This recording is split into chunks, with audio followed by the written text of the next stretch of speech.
Hello everyone, if you're trying to install the new Windows update KB5070311 and you keep getting this error, we could not complete the install because an update service was shutting down, then you have come to the right place because in this video I'm going to show you how easy it is to fix this annoying error on your Windows update easily.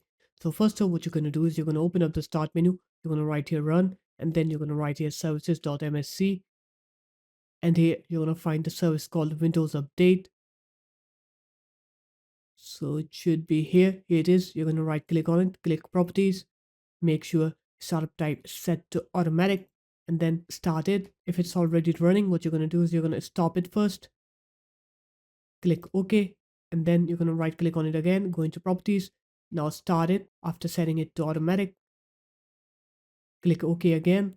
Now you're going to go ahead and restart your computer. And once you're done with the restart, you're going to open up the start menu again. You're going to write here command.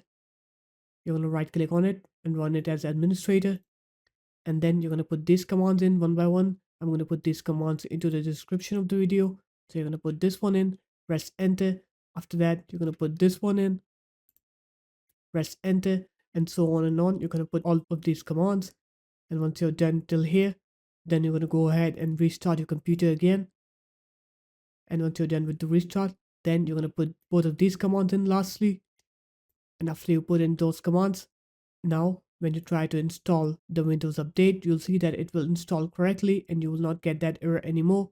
So there it is guys, that's how easy it was. If you guys found this video helpful, make sure to leave a like, comment and subscribe to the channel, and I will see you in my next video. Peace.